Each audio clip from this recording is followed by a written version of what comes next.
When I was 6 years old, I loved climbing things. I'd also get very excited building dams out of mud, and I could also spend hours contemplating odd concepts from physics like, why will a box not fly if I'm standing in the middle of the box and I lift really hard on both sides? Now, if you could grant that 6-year-old me any wish, you might expect for me to perhaps wish for something like a Game Boy, Lego, endless chocolate, things that I actually wanted. Yet, when I had my 7th birthday and I made that first cut into my birthday cake and I was allowed to wish for any single item in my head without anybody else in the world even knowing what I was wished for, the thing I wished for was a pony. It's something I had no desire for in the slightest. And why did I wish for a pony? Well, because my big sister told me I had to. She said I must wish for a pony because mum and dad wouldn't give her one. And she'd also tell her friends that I'm cool, otherwise if I didn't, she'd tell them I'm a loser. And that is the incredible power of social pressure and our innate desire to please others. So today I wanted to explore the concept of social pressure a bit further whilst also having a little bit of fun. A great way to teach something is to practice it, and I always want to help you, the listener, to think more scientifically and use psychology in practical ways in your life. We've all felt moments of social pressure after all, but also, could we double stack lessons in this episode on social pressure by learning how to think like a psychologist, just for fun? So the question I'm asking through this episode is, what would happen if we talked about social pressure as if it was a personality disorder? How would we classify and diagnose it? What would case studies look like? What could we do about social pressure personality disorder? And what other contributing factors could be at play, such as crossover with other personality disorders?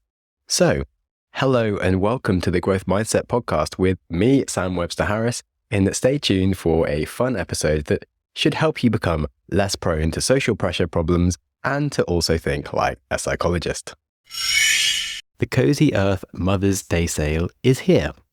Their incredible bedding and loungewear is mind-blowingly satisfying to touch, and it is sourced from bamboo, and it's good for the planet, free from toxins, it gets softer with every single wash, and it's naturally temperature regulating. My mum approves, and yours will too. Listeners get 35% off any order at cozyearth.com using code GROWTH. If you're struggling to lose weight, you've probably heard about weight loss medications like Wegovy or Zepbound, and you might be wondering if they're right for you. Meet PlushCare, a leading telehealth provider with doctors who are there for you day and night to partner with you in your weight loss journey. If you qualify, they can safely prescribe you medication from the comfort of your own home.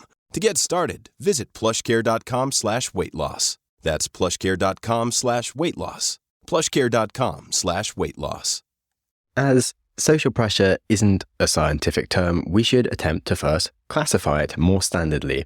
If you've read the entire 3-Body Problem series, which is amazing, by the way, even if you didn't like the TV series, not the main topic of this episode, but I did kind of enjoy it, but I was also very underwhelmed compared to the books. Anyway, in the 3rd and final book of the series, in an age 300 years in the future, the humans of that time refer to the humans of our current era as being very prone to social pressure personality disorder. So, to treat social pressure as a personality disorder, it needs to be written in the DSM-5. That is the Diagnostic and Statistical Manual of Mental Health Disorders, published by the American Psychiatric Association. And you can think of it as the Bible or reference manual for therapists for classifying patients. So, to start with, I thought we should write up an entry in the DSM-5 to be able to classify social pressure as a personality disorder with diagnostic criteria and treatment guidelines. So, hypothetical entry, here we go. Social pressure personality disorder, or SPPD. Diagnostic criteria. To be diagnosed with social pressure personality disorder, a patient must exhibit at least 5 of the following 10 symptoms over a period of 6 months across various contexts. Symptom 1. Excessive concern with others' opinions. Patients demonstrate an abnormal preoccupation with the opinions or expectations and approval of others, to the extent that it significantly impairs decision-making and self-esteem. Symptom 2. Avoidance of social confrontation. Goes to excessive lengths to avoid conflicts and confrontations, often at the expense of personal needs or integrity. Symptom 3. Dependency on external validation. Shows an excessive reliance on external validation rather than self-validation in personal value and decision-making processes. An interesting one. I'm sure you know people who really struggle to make a decision without the validation of someone else. Number 4. Adaptability to social influence. Rapidly and frequently changing opinions, preferences, and behaviors to align with perceived social norms or the influence of others. Sounds like every single teenager. Anyway, number 5. Social withdrawal. May withdraw from social interactions to avoid situations where judgment or evaluation is feared, despite a strong desire for social acceptance. Number 6. Fear of rejection. Exhibits an intense fear of being rejected or socially excluded, which significantly affects personal, social, and professional relationships. I know many people that suffer from fear of rejection, but the importance here is the intensity of it and how much it then affects you. Anyway, number 7. Impaired self-identity. Patient displays uncertainty about their own self-identity, their values and beliefs due to a predominant reliance on external definitions rather than personal conviction. This is something I do see a lot of people who really don't know who they should be without trying to define it around what others expect them to be. Number 8. Heightened emotional sensitivity. They have an increased sensitivity to criticism or disapproval, leading to a significant emotional distress, anxiety, or depression. Number 9. Performance anxiety. Experiences intense anxiety during social performances or activities, fearing negative evaluation or failure to meet others' expectations. Well, I certainly related to that when I was younger. And number 10. Manipulative behavior. Engages in manipulative behaviors as a means to secure social acceptance or avoid negative evaluations from others. Again, sounds like many teenagers I know. Moving on to the diagnostic guidelines, which the DSM-5 always comes with to really help you work out the nuances of actually diagnosing someone versus someone just showing some of the symptoms. So, a diagnosis should be made with caution, distinguishing this disorder from generalized social anxiety disorder, for example, where the fear is specifically about social interactions rather than driven by the pressure to conform to social expectations. An individual's behavior patterns must be pervasive and not attributable to the psychological effects of a substance or another medical condition. This is because it's very easy to make associations and conclusions based on behaviors that are actually due to drugs or just something going on in their environment that wouldn't be part of their normal behavioral reactions. Finally, the disturbance must cause significant distress or impairment in social, occupational, or other important areas of functioning. We could also give guidelines on treatment, such as the types of therapy that would be the most beneficial for them, perhaps recommended drugs to help with symptoms of anxiety or depression, and things like whether group therapy would also be beneficial or when done in a supportive manner. And then prognosis. How much can we expect an intervention to be able to change someone with this disorder to help them learn and establish healthier patterns of thinking and behavior? And I think for social pressure personality disorder, a long-term treatment plan might be necessary, but it could really help them maintain gains and manage their symptoms. Now that we've finished the DSM-5 entry, I would just like to re-emphasize that description was purely hypothetical. It's meant to fit within the style and format typical of a DSM-5 entry. Social personality disorder, or SPPD, is not a real disorder. Do not go running to your therapist about your latest personality disorder, please. What is interesting is the amount of people who will self-diagnose themselves with a disorder they don't have after hearing some generic sounding traits. Like, virtually anyone can diagnose themselves with ADHD if they watch a few TikToks about the traits of ADHD. And I'm sure anyone could have listened to those traits of social personality disorder and at least identified with quite a few of them, maybe even the 5 required to then get a diagnosis. But now that we've had a hypothetical scientific overview of the actual traits of SPPD, we should of course look at some case studies before we go misdiagnosing ourselves or others. And the reason we should do this is that all personality disorders are commonly misunderstood, as I was just saying. We overgeneralize things in popular culture, certainly disorders like narcissistic personality disorder, schizoid personality disorder, or even anxiety or depression.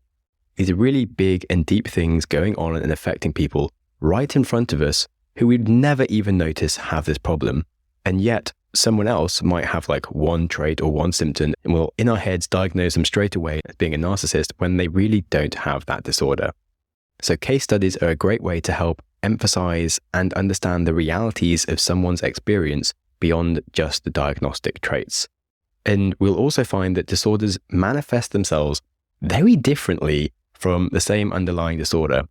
So here I'm going to give us 2 case studies of very different life stories of people with hypothetical social personality disorder to demonstrate how the same disorder, the same diagnostic criteria, can lead to very different lives and very different sets of decision-making and outward appearances. So firstly, we have Elena. She is a fictional composite character who is a 27-year-old woman whose life has been shaped by her pervasive need for approval and fear of rejection, typical symptoms of social pressure personality disorder.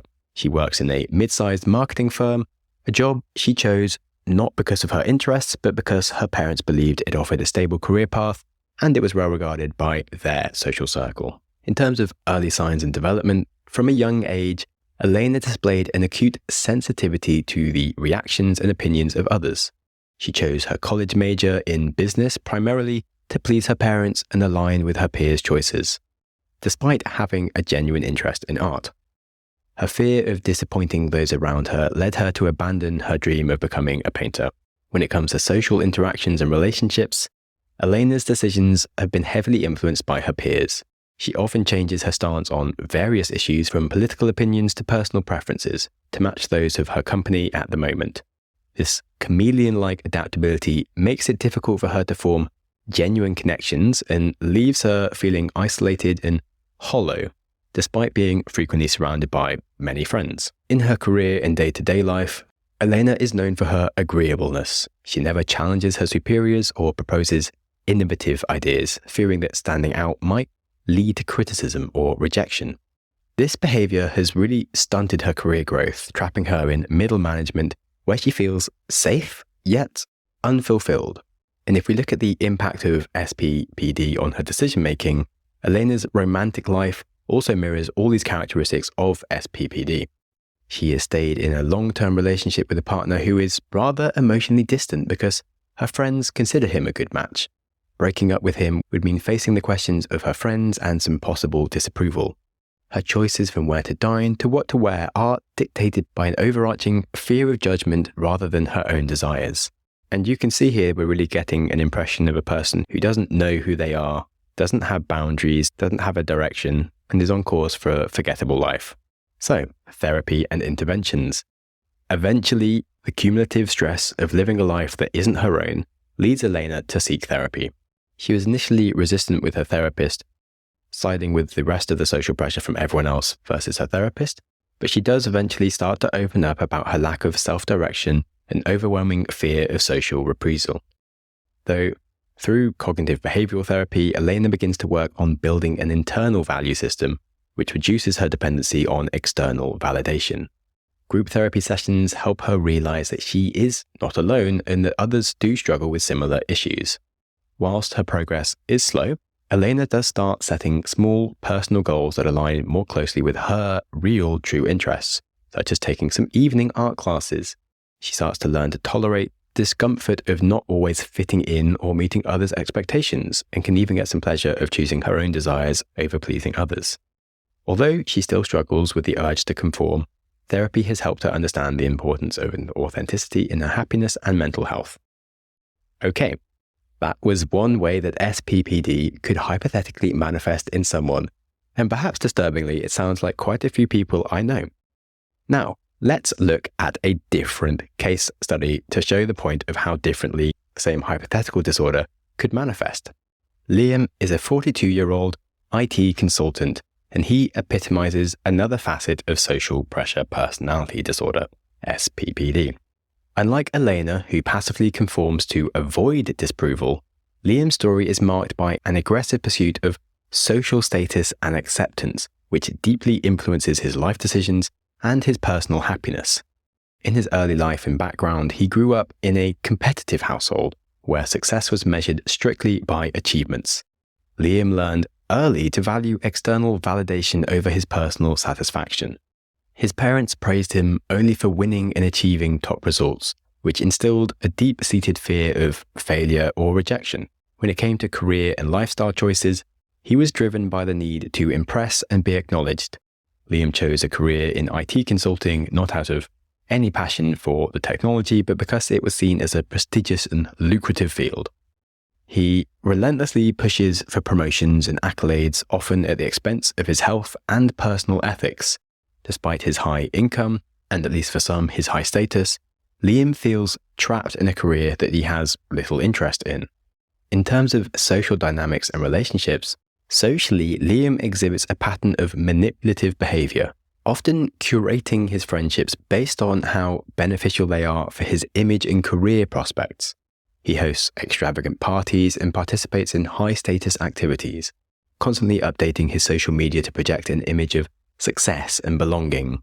His relationships are superficial and he struggles with a persistent sense of loneliness and emptiness. When it comes to his personal life, Liam's romantic relationships are similarly strategic and fraught with insecurity. He dates people who elevate his status and often changes his behaviors, opinions, and even his appearance to match what he believes his partner desires. These relationships are unstable and marked by frequent conflicts due to his underlying insecurities and lack of genuine connection. His first turning point came about after a particularly tumultuous breakup, which led to him seeking some psychological help.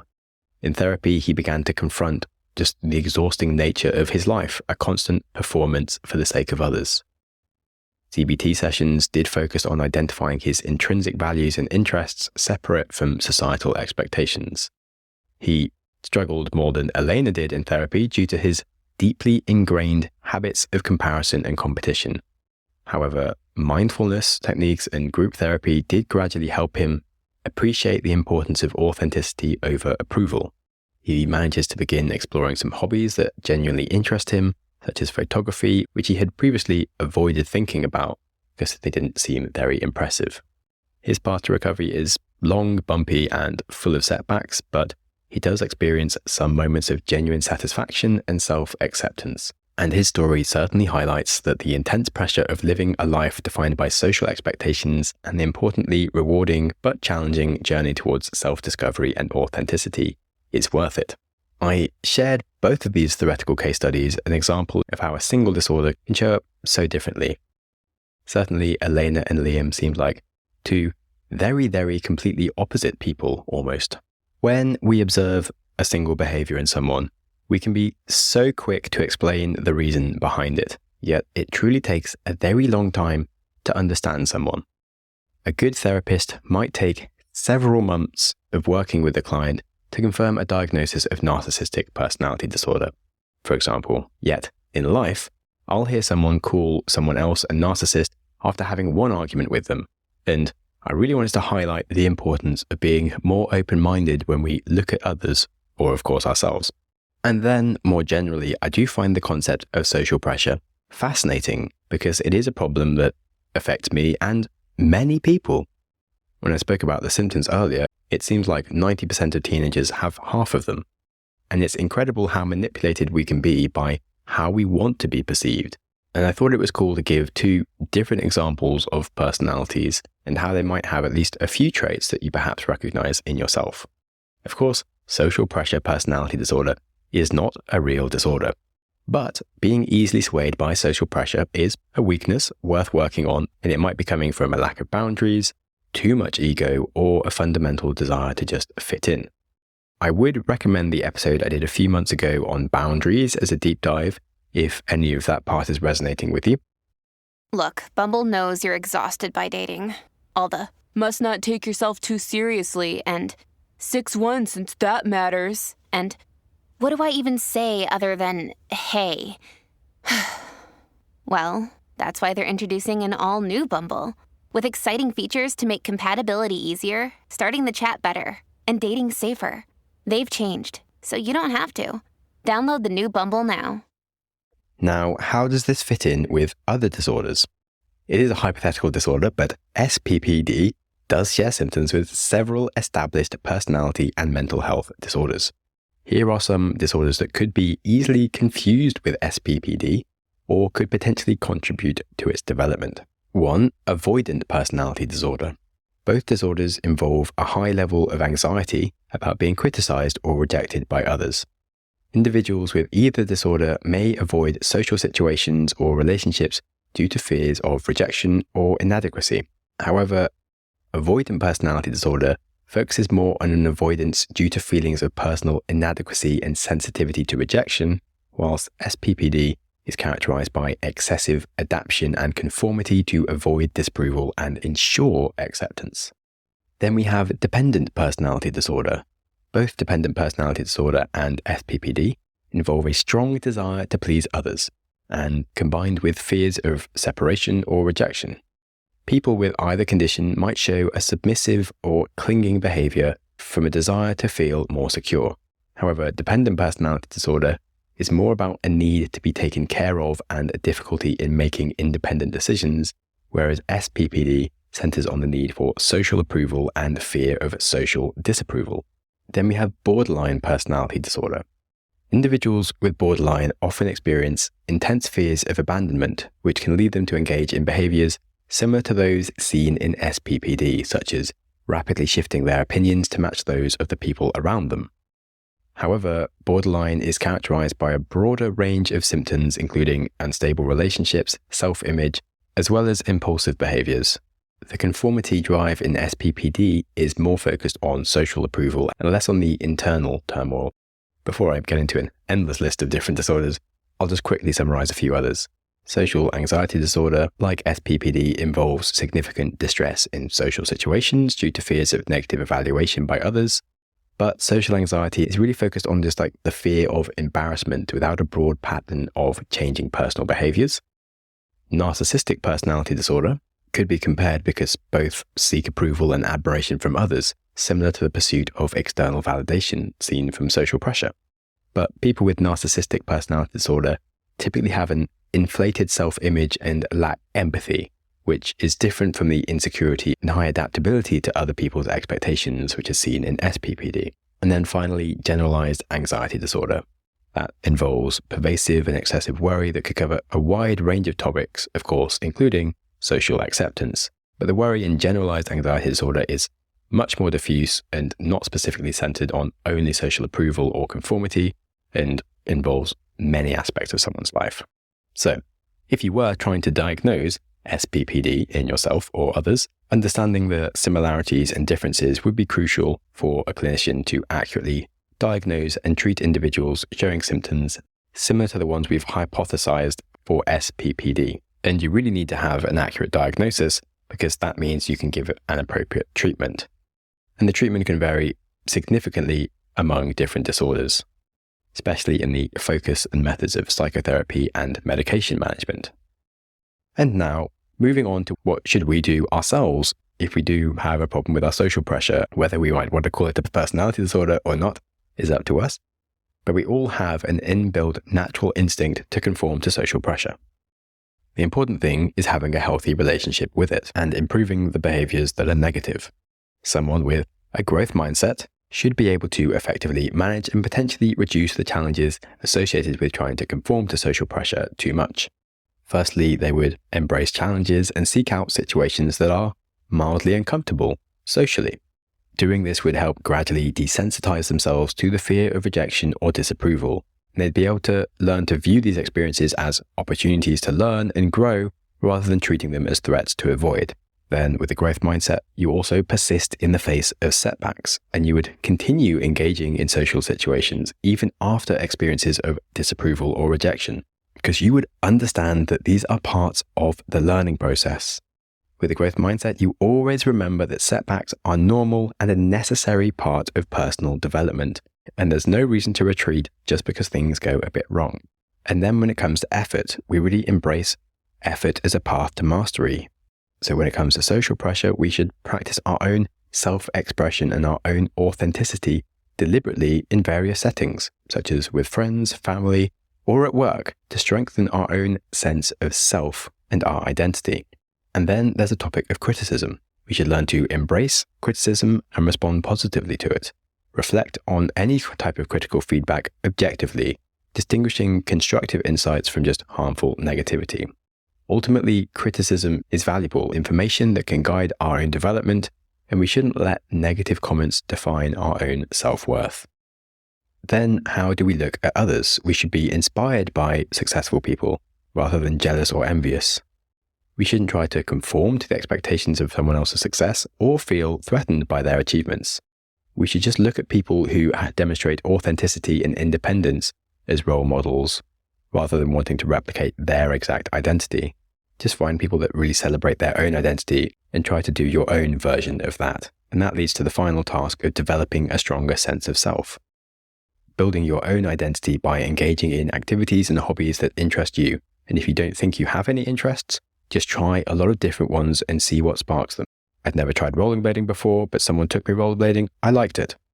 Boom, I have a hobby. And take it on regardless of social approval. Just do it to build a more robust personal identity that is your own. With a growth mindset, you can always approach something and learn from it and get better. And as humans, we are prone to social pressure. And in fact, it's a good thing. It kept us alive when we lived in tribes. And it's still part of what teaches us what's right and wrong when we're young. Without social pressure, some people might think it's acceptable to have sex with kids. But no one does think it's acceptable because of social pressure is like, hey, you shouldn't do that. The problem is we feel social pressure for lots of things that actually don't matter. So we need to shift the focus from external validation when it's not needed to a more self-determined and a more authentic life for us. So there you have it, how to classify and treat your raging social pressure personality disorder and live a life of freedom on your own terms.